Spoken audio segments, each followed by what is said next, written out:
All right, welcome to another episode of Fullcourt Passport. I'm Ric Bucher. That is Bostjan Nachbar, and we are joined by a very special guest, Gui Santos of the Golden State Warriors, 2019 gold medal winner with Brazil, the U17 team in the South America Championships. Gui, thanks you so much for joining us. And by the way, first of all, I want to make sure that I am pronouncing it the way you would pronounce it in Brazil, because here on Fullcourt Passport, we are very conscious of having a lot of international players on here, and we don't want to Americanize names. We are going with how they should be pronounced. So, I like what you did because I was about to say that because you didn't say Gui Santos, you said Gui Santos. That's nice. I like it. That's how you say thank it. you. Trust me, Boki is working with me. He's bringing me along. So I have to say, you right now stand as potentially the only Brazilian in the NBA. There is Tristan da Silva with the Orlando Magic. That's why I was asking the question. Born in Germany, plays for the German national team. So based on that reaction, you're not on a NBA Brazil chat with Tristan. You're not claiming him as a brother.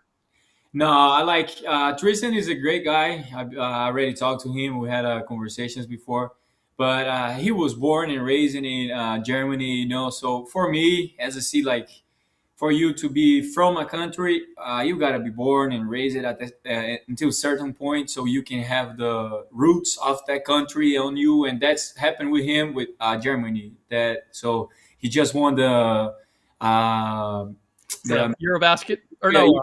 yeah, Yeah, EuroLeague Cup. So Yeah. I believe that he's now German and more than Brazilian. fair enough. All right.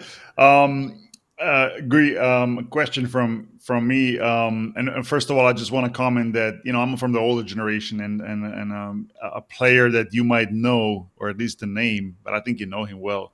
Marcelinho Huertas is a Yeah. good friend of mine. I played with him in FC Barcelona, and we remain good friends. But the funny thing is, he's still playing. I don't know if you know, he's one of the oldest players in Europe right now. Not just playing, but dominating still as a point guard. So that's where all my respect for Brazilian players go. When I think Brazilian basketball, I think of Marcelinho Huertas, and he played in the NBA a couple of years. Rick, you remember him, Marcelinho Huertas with the Lakers? I do. Yeah. But anyway, my question is, can you quickly maybe describe, like, really just in couple of sentences, your way or your path from Brazil to the NBA? And a sub question: did you ever consider playing college, or your mind was set going from Brazil straight to the NBA if that's where the role would take you? So let's start from the beginning, right? Like my dad and my mom both played basketball, and but my mom stopped playing so she can follow my dad around when we were like moving from city to city because he was playing the pro league in Brazil for 20 years. Uh, and when he like retired, I was like 11, but I started playing when I was 9. Yeah, I was 9 when I started playing like team 5-on-5 and all that. I was playing with the guys U12. So I was 3 year younger. I was skinny. I was like as smaller than everybody. So I had to start playing point guard. Then we moved to Brasilia. That is my hometown, the capital of Brazil. We stayed there for like 3 years. And when I was 14 to 15, I moved to Belo Horizonte. That is in Minas Gerais. That is another state of Brazil. So I moved there by myself so I can play in Minas. That was the club that I was playing before I got here. And for me, I never had the opportunity to play college because when I got to Minas, I signed a pro deal. And when I signed it, I didn't know that if I signed a pro deal, I cannot play in college. They changed their rule now, but by that time, I cannot do it. So because I signed the pro, I had no chance to play college because they were paying me money to play, and that was kind of like how it goes by that time. So I understand that for me to make to the NBA, I will play and I have to shine playing between the pros and be a good version of me and just be like a young guy with a good prospect. Mhm. So yeah, that's what I did. I wanted to play college, of course, but I never had the chance because of this contract that I signed. How Yep. different was your game with Minas? The way you played, the role that you had, compared to what you've had since you've come to the NBA? I was a completely different player. You know, like I was a point guard. I had the ball in my hand the whole game. I couldn't take decisions. I was like dribbling around and playing one on one and all that. So I was a point guard basically. So when I got here, I remember one of the coaches came to me and said, "Gui, you got Stephen Curry on your team, so you gotta learn how to play without the ball." And I said, all right, I will do whatever I need to do to make to the NBA. And that's what happened. I started playing more as a 3, 4. Sometimes I was playing like as a center in a G League with the Santa Cruz. And that's how I learned to play without the ball, crash the boards, I was learning how to impact the game without the ball in my hands, you know. I have to say, I saw you in those early years with Santa Cruz, and I'm curious because you needed to find out how to play a role, and it wasn't like you were a primary player. It was kind of figuring out how to fit in and develop the skills that would allow you to fit in. What was that like for you, especially as a young player? Because most everybody, especially as former point guard, like you want the ball in your hands, you want to show what you can do, and Yeah. that's kind of not what I saw you doing in Santa Cruz, and it's obviously paid off for you. But I wonder what that experience was like, learning how to play a role that doesn't necessarily end up with a lot of numbers in the box score. Yeah. So that was one big shock for me because when I got here in the G League, I thought that I had to make like 30 points and 10 rebounds to go to the NBA. So that what was I had in my mind. But the coaches came into me and said, "Gui, you don't need to do any of that. Like we just need you to play hard. We need you to play good defense. We need you to space the floor and make quick decisions. That's what gonna make you. That's what gonna make you go to the NBA." So for me, I was a point guard, having the ball in my hand, doing all decisions and all that. And then I was like one of the last options in offense, not because I was not good enough to be there, but because they were teaching me how to play a way that I will play if I go up to Golden State. Mm. And for me, when they talk to me and they teach me like that, I was like, okay, I'm gonna trust you guys. I'm gonna start doing everything that you guys asking me to do. I knew that I could do more, but at the same time, I was like, no, they wanted me to do that. I'm gonna be patient. I'm gonna start keeping doing what I'm doing, and when I have the opportunity, I can still showing. Like the good part is I still haven't. Can be a point guard. Still can pass the ball. But if I don't need to show that, okay, I don't show you. I just play hard. Hmm. Guy, we have one more thing in common. Not just that we both know Marcelino Huertas. We both played in Nike Hoop Summit, and I just checked your birth date. You actually were born. I don't know exactly when I was drafted, but it was late June 2002. So just around the time that you were born, I was drafted in the NBA. Yeah. But so yeah, I'm old, and you're a perfect age to play basketball and to be successful and to enjoy it. But my question is regarding Nike Hoop Summit, just your memories of it and what you learned from it, and how did that open your eyes for American basketball and the experience, the exposure you had. Can you talk about this a little bit? So I think I was one of the most unlucky guys about that because the year that I had supposed to play the Nike Hoop Summit was the pandemic happened. So we never really had the game. We never really traveled to play the Nike Hoop Summit. But I had still having the jersey and all the Nike stuff and all that, but we never met to play. For me, the first shock, like about the best American basketball and all that, came when I came for the draft in 2021. That I put my name in the draft, and I was working out with the guys who came in from college, and all the guys was stronger, explosive, like they were all better than me, and that was a shock. I say, oh, if I want to go there, I gotta make my way, like get it stronger, quicker, and like jump higher and everything. So I withdraw my name that year, and in 2022, that was when I made the big jump in my career. Mm-hmm. What did you do in that year? Like, how did you get better? Who did you work with? So I came back to the same club, Minas, where I was playing, and me, my agent, we just talked to the guys like from the strength coach staff and the coaches, and they were like, "Oh, look, he needs to improve that, that, and that." And we were working the whole year on that, like stuff that I need to improve. First step, like jumps, I gotta jump higher. On defense, move laterally quicker. So I just came back and really was just hard work, like lifting and doing extra work, extra work, extra work. And 1 year when I got here, that was a huge difference for me. I was way better, but I still like a guy under, like, because in Brazil I was very athletic, very, all that. When I Yeah. came here, I was just a normal guy because I saw, like, I remember right after I got drafted, I was working out with JK.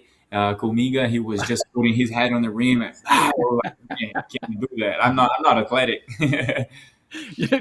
You know what? I don't know that anybody feels athletic if they're next to Jonathan Kuminga. That's Yeah. he's setting the bar pretty high. Crazy. By the way, your Wikipedia page has you in a Wizards jersey. Were you aware of that? I know. When What's up with that? so I think that was my first draft workout in 2021, and I did an interview with them. But Okay. I don't know why in the Wikipedia I always show this picture, man. I somebody gotta change it. I don't know how to do it. You got to get Ray Ritter. Ray Ritter will get that done. Oh Get yeah, on Ray Ritter. He will get that changed, and he will have a motivation to get it changed. yeah. But going a little bit back to Brazilian basketball, and just knowing, understanding, let's say, respecting Brazilian basketball. I played against Brazilian national team during my career, and I also remember like late '90s, especially 2000s. There was quite a few Brazilian players in the league. You're the only one now, as we established. Why you think is that? What's and with connection with that, are there other players that could be up and coming that you kind of follow, you kind of see, with maybe the same generation as you or maybe a little bit younger? So like you said, I had it 1 year in 2000, probably like 13, 14. We had like 9 Brazilian players at the same time in the league. We have like Raul Neto, we have Nenê, Leandro Barbosa, Anderson Varejão, Thiago Splitter, Felicio. Like, we had a bunch of players. Hmm. And just because I think the national team and there is like the league in Brazil was not doing too well. We were not making players. The exposure in the national team was not too big because this guy, they were the stars, so they always has to be in the national team. And because of that, I think there is, because some guys that shine and start, like, playing more, but a lot of guys didn't have the opportunity to show, or even like they were not. It's kind of tough because they were not having the chance to show themselves internationally. You know what I mean? So I think that was one of the facts, but the most important fact that I'm gonna say is just because we didn't have the government just like giving money in like resources for athletes at all in Brazil, in all sports, not just basketball, but in Brazil, like you guys know, everybody plays soccer. Mm-hmm. So they have a lot of money in soccer, and other sports like basketball, like all the like swimming and all that, they didn't have that much money into that. So it's tough to develop another sport if you don't have money. Yeah. So I think that one was that one was the biggest reasons for we don't have a lot of players.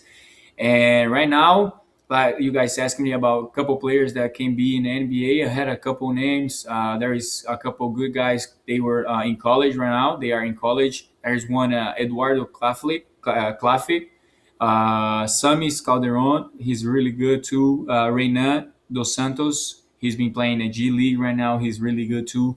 But in this list, there's 2 young guys and nice, very, very good. And I'm like, they just not gonna make to the NBA if they don't want to make it, because they have the size, they have the IQ, they have the ability, they have like the body for it. It's Matias Vasquez. I don't know if you guys heard about him, but he was in Europe. He was killing. Now he's playing overtime league. And my brother, My brother, he's both are like That's right. yeah, both. One is born in 2008, Matthias, and my brother is born in 2009. So my brother is taller than me. He's almost like same strong than me right now. And by his age, I was not even close to that, you know. And Where does your brother play? I'm sorry. Where is he playing right now? he's gonna play in Pinheiros in São Paulo, because I like the fact of him like being playing with the pros before I bring him to Mhm. America, you know, Mhm. because now the NIL and all that change. So I would like that for him. And Matthias, he's playing overtime.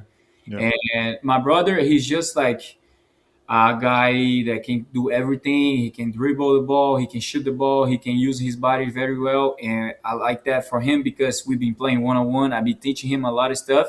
And because of that, it's good for him because he learns, you know. Actually, he's playing right now. He's playing the U17, the same championship that I won when I was Yep. 17. Yep. He's playing in a national team 1 year older. So, Okay. and he's actually playing. I'm not gonna lie to you guys. I'm watching him right now too. He's playing right now. Thank you for the full disclosure. You know, and you're doing great because most of the time, if somebody's watching something else, they're not locked No, no, in. no. I'm just. Yeah. I give you credit. I'm there, but he just made an N1, and I gotta keep myself. No, but yeah. That's awesome. That's awesome. But you also mentioned one thing that I kind of want to really quickly discuss is European path, right? Like a lot of Brazilian players will play in Europe. Has that ever been your um, possibility as well? Like just thinking about it. I'm sure you had your mindset on the NBA, playing at the best possible league with and against best players, but playing in Europe is like the second best option, right? And what have you heard about it? What do you know about it? Like, and is that maybe a possibility down the line for you as well if the NBA career doesn't turn out the way you would like it to be? Exactly. For me, like you said, like my first goal was go to the NBA. I was like, I want to make to the NBA. I want to be because all kids that play basketball, all of them want to play in the NBA. So that was my goal. I said I want to play the NBA. I'm glad that I have the opportunity to like achieve that goal, and that was kind of like a dream coming true.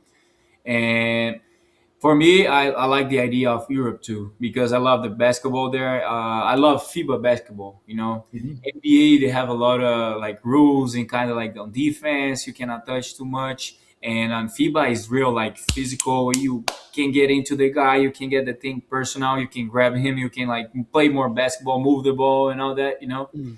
So I love the FIBA basketball. I love Europe too. After my career is done here in the NBA, I want to go to Europe, play somewhere, but I want to finish my career in Brazil, playing in a club in Brazil. That would be nice for me. But I also want an opportunity to play in Europe one day.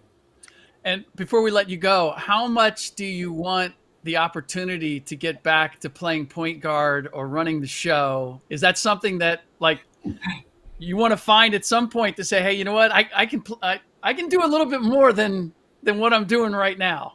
Man, I would love to do it. I'm not gonna lie to you. As long like I'm here, I'm with the Warriors. I'm being professional, do what I gotta do. But like, if I had to go to Europe or even go back to Brazil or playing somewhere, I want to tell them like, man, look, I know you guys watch me play for the Warriors. I know you guys saw me grabbing rebounds and playing hard, but I'm also a point guard. Let me start playing like that. Let me show you the guys what I can do. And if you guys don't like it, I come back to that role and keep doing it. Do you have such role or at least some minutes in this role with the national team with Brazil, and would we like to see that happen in with the national team? Yeah, yeah, I would. I love to play for Brazil for the national team. I played the World Cup, I played Olympics already for them, but I want to think. I think I want to play more as a point guard too because we had Huertas, and when Mm, you have a guy like that, man, ball gotta go through him. Sure. of It's course, just like of course. the ball gotta go through him. He run everything. He's so calm. He can control the game. He can score whenever he wants. He can find all the passes.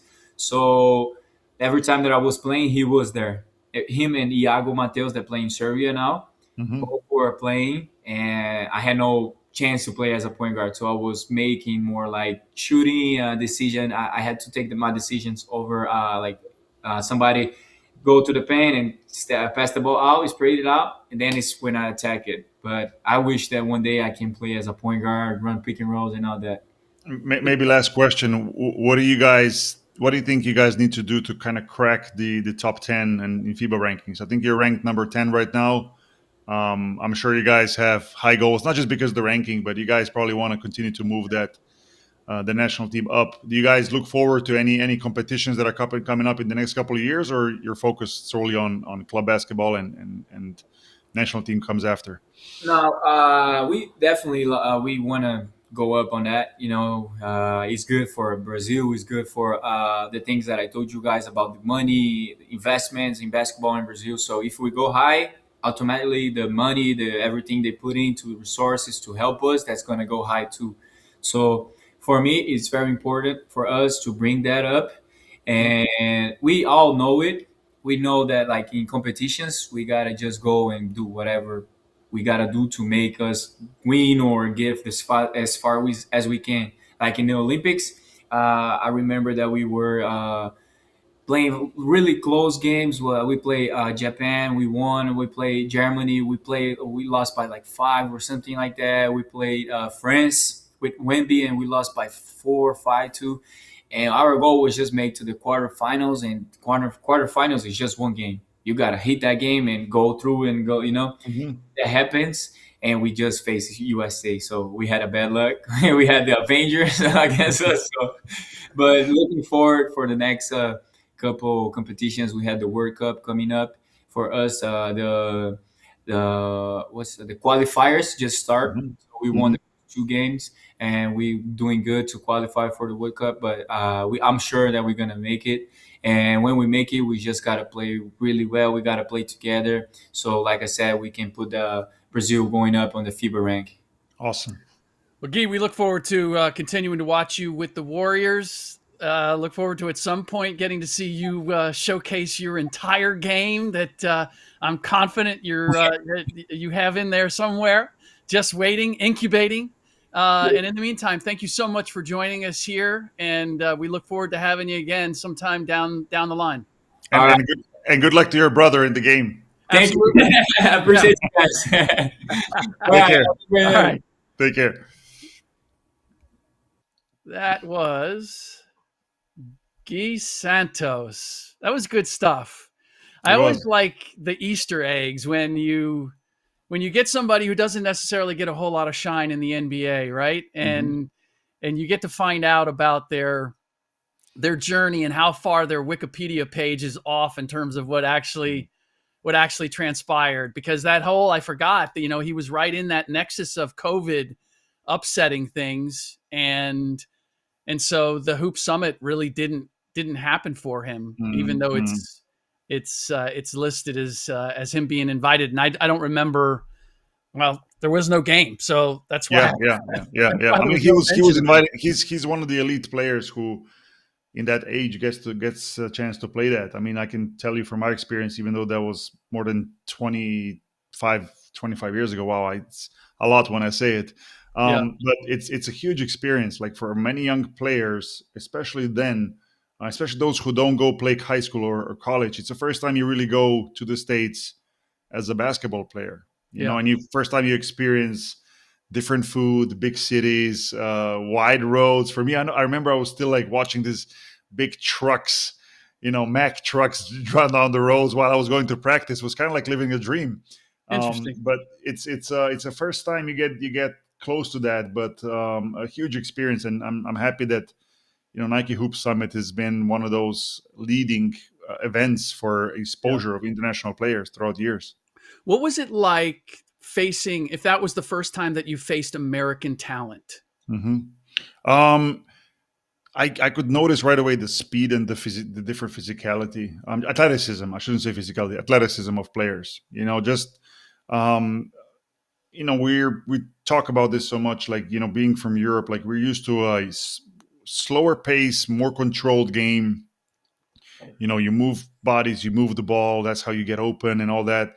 Whereas playing against US team or a Hoop Summit team at that time was just another level. They were so quick, they were so fast, they were so athletic. You adjust during the game, but that initial start, it's kind of like takes you back a little bit when you see it live. All right. Well, let's move on to our game of the week, even though it's game of the week because of the time that we are recording this show. As we both know, the real game of the week is happening in the next 24 hours. Right. I With mean, like you said, the time we recorded this show, just only one game this week concluded, which is Maccabi against Asvel, and Maccabi Tel Aviv playing home for the first time after 2 years because of the situation in Israel over the last few years, I should say. And the games are now back. And the first game already offered. I mean, it was an emotional return for players, fans. But even more than that, the excitement of the game itself and the competitiveness during the game was basically second to none. Asvel hung in the game basically until the last few minutes, and Maccabi was able to pull off in the last few minutes get the win. Lonnie Walker was tremendous, 29 points for the home team. Roman Sorkin as well played really good. And on the Asvel side, one of the best players that continues that is extremely consistent and just so good every time he steps on the floor is also ex NBA player Nando De Colo. Yeah, I mean, Asvel is staying on the bottom of the standings together with Maccabi for now. But yeah, Maccabi is going to be dangerous going forward now that they play at home. I was going to say, how much of a difference do you think that is going to make for them and their ability to make a jump? Because I'm not used to seeing Maccabi in this place in the table, and I didn't know how much of that you would attribute to their circumstance. Well, some for sure, or a lot, I would even say. But on the other side, you do have Hapoel Tel Aviv that also played on a neutral court, and they're first in the standings, right? 10 wins, 4 losses at the moment. So one could argue, like, yeah, it shouldn't be that much of an effect. But, I mean, definitely helps to play at home, in your home city, in your home arena, in front of full arena, full of fans. That's going to be Maccabi has always been a difficult place to go and play, and they've been always a very good home team. I don't expect nothing different this time around. They'll be a tough team to beat on the road. Yeah, I'm looking to see. So I watched. Was Hapoel also playing outside of Tel Aviv this whole time? They were playing in Sofia in Bulgaria. So both teams were on neutral sites until basically now. This week, games returned back to Tel Aviv, to Israel. So I also watched Asvel play Hapoel with their first, what I believe was their first home game, and it was very, very sparsely attended. I mean, there was really no home court advantage, which is kind of makes me wonder, how much are you going to gain by going home? It's almost worse you go home and you don't have support as opposed to you're in a neutral site. You know what I mean? I mean, they were playing great, but it could be argued, or maybe it's obvious. It's a great team, right? It doesn't affect them where they play, even if their home, quote unquote, home games have been on a neutral site. I mean, you would expect that them playing at home in front of their fans is going to elevate their game even more. Yep. Or we'll see that could bring them under more pressure, which I don't anticipate, but it could happen. So.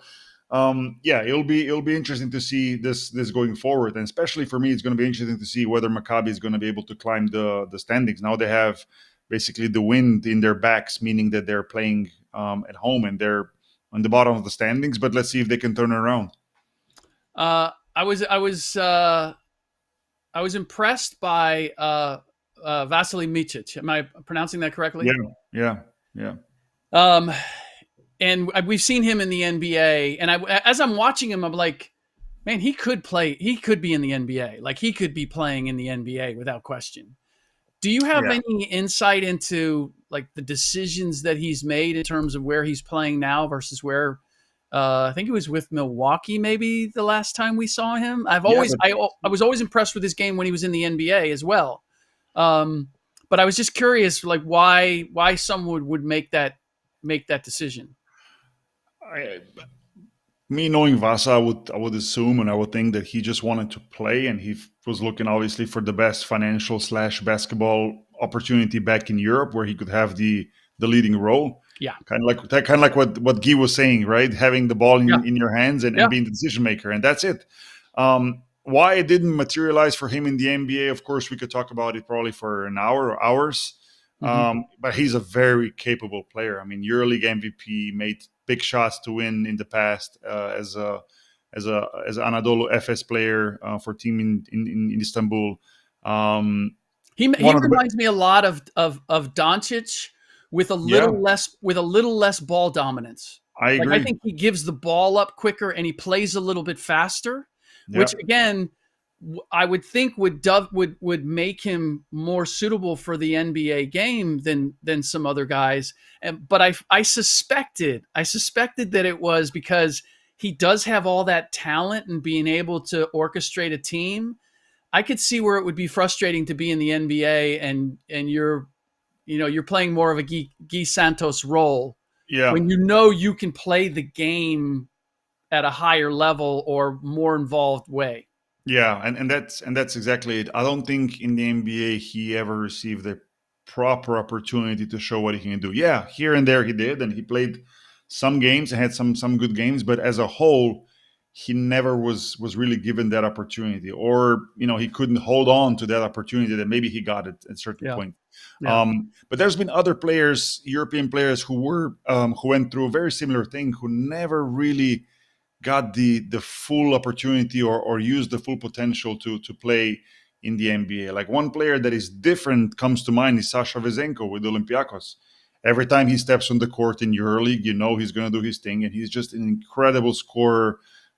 Plays pretty much without putting the ball on the floor, moves so well and shoots so well that he's just a dangerous player. And you would think, guy like this with such size and such a soft shooting hand, he would fit into every system. And he couldn't make it work with Sacramento Kings, or Sacramento Kings couldn't make it work with him, Mm-hmm. and return to come back and be the main guy in one of the best European teams in Olympiacos. So these things do happen, and I will never blame or look badly a player that decides to do that. Yeah. No, Coming no, back no. and being the main guy in this league is a lot. Is a lot. I totally get it. I mean, at the end of the day, you've only got so many years of being able to play, Hmm. and you can make the sacrifice and say, I'm going to be a role player and I get all of the accolades and the bells and whistles that you get playing in the NBA. There's a lot of, there's a lot of nice dividends that come with Yep. that.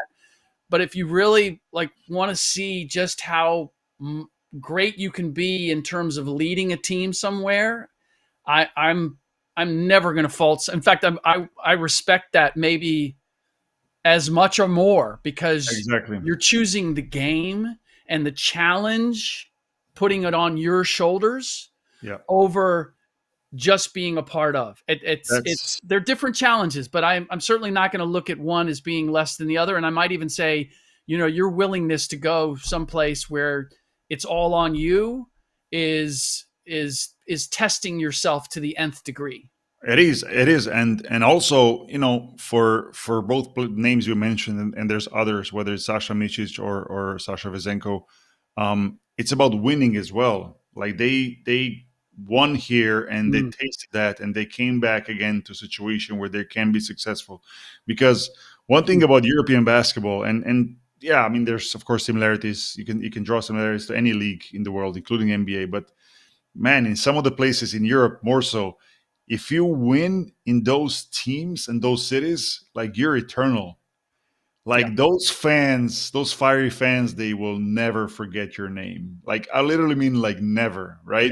yeah, yeah. And that means something for some of those players who are Sure, seeking that eternal glory, if you want me to put it that sure, way. Like, sure. um, but but it is sometimes when I talk about players going to Europe or returning to Europe, some people don't, especially not from Europe, don't fully understand it. They think, hey, they're going now to an environment that is far less than what we know in the NBA, including contractually or as far as rights of the players and conditions. Not necessarily so. Like, sure, the finances are not to where the NBA is. NBA is by far the, if you want me to say, the richest league when it comes to players' contracts, right? They can't be compared. But it's not just that, right?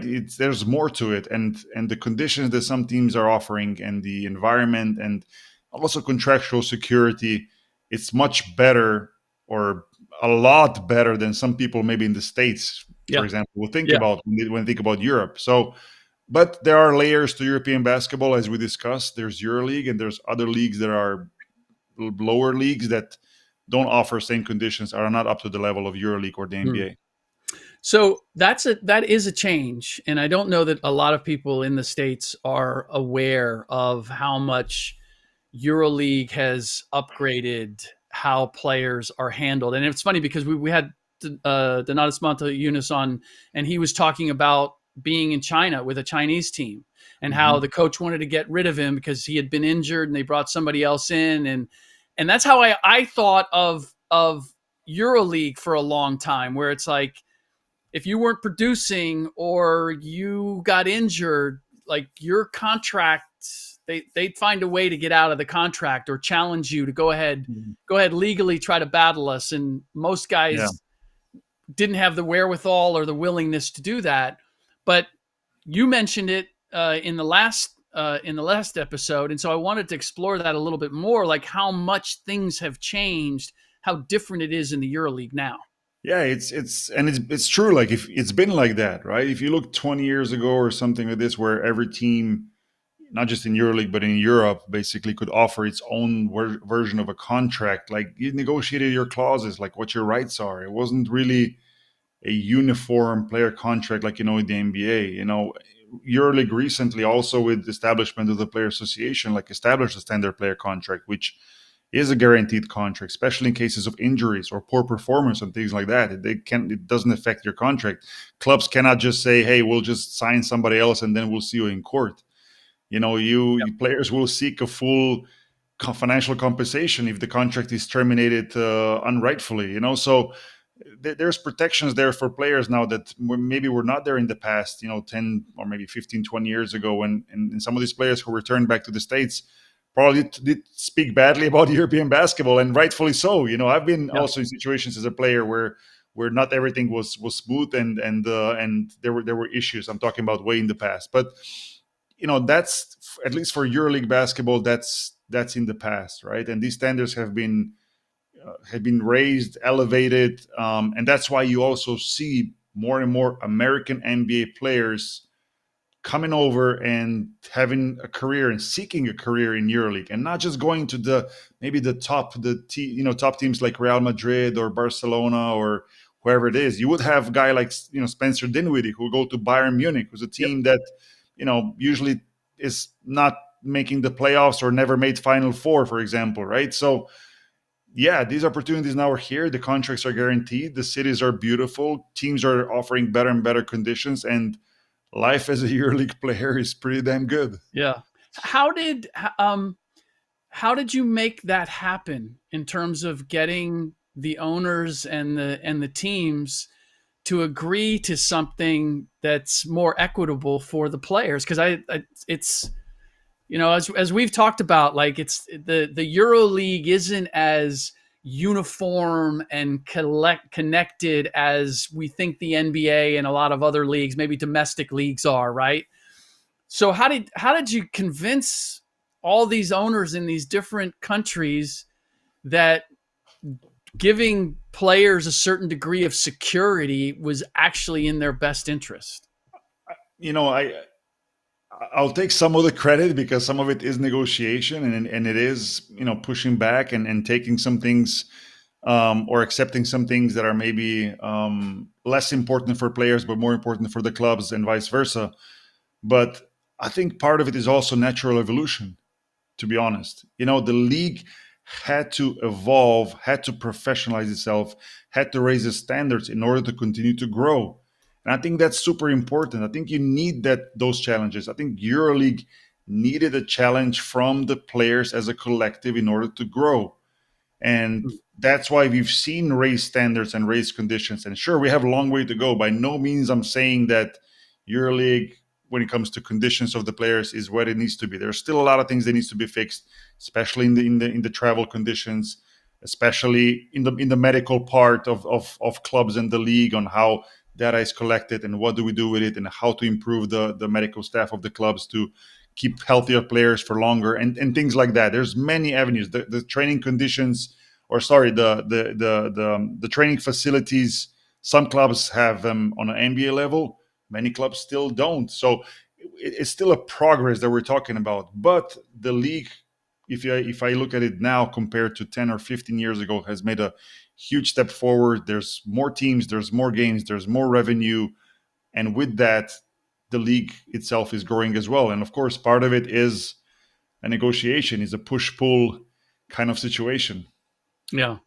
What is one of the other improvements that has been made that maybe people in the States aren't aware of, or didn't think was happening in EuroLeague? And and what's the next one that you want to get?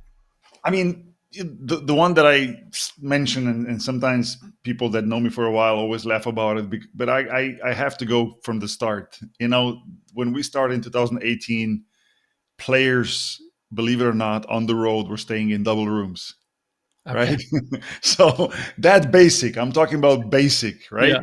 So Yeah. we negotiated single rooms. We negotiated to remove the stickers from the court, the slippery stickers. We've negotiated practice conditions, meaning a certain number of days for training camp, certain number of hours that you can practice during the season, and things like that, just to get those basic working conditions in order. So that was the first step.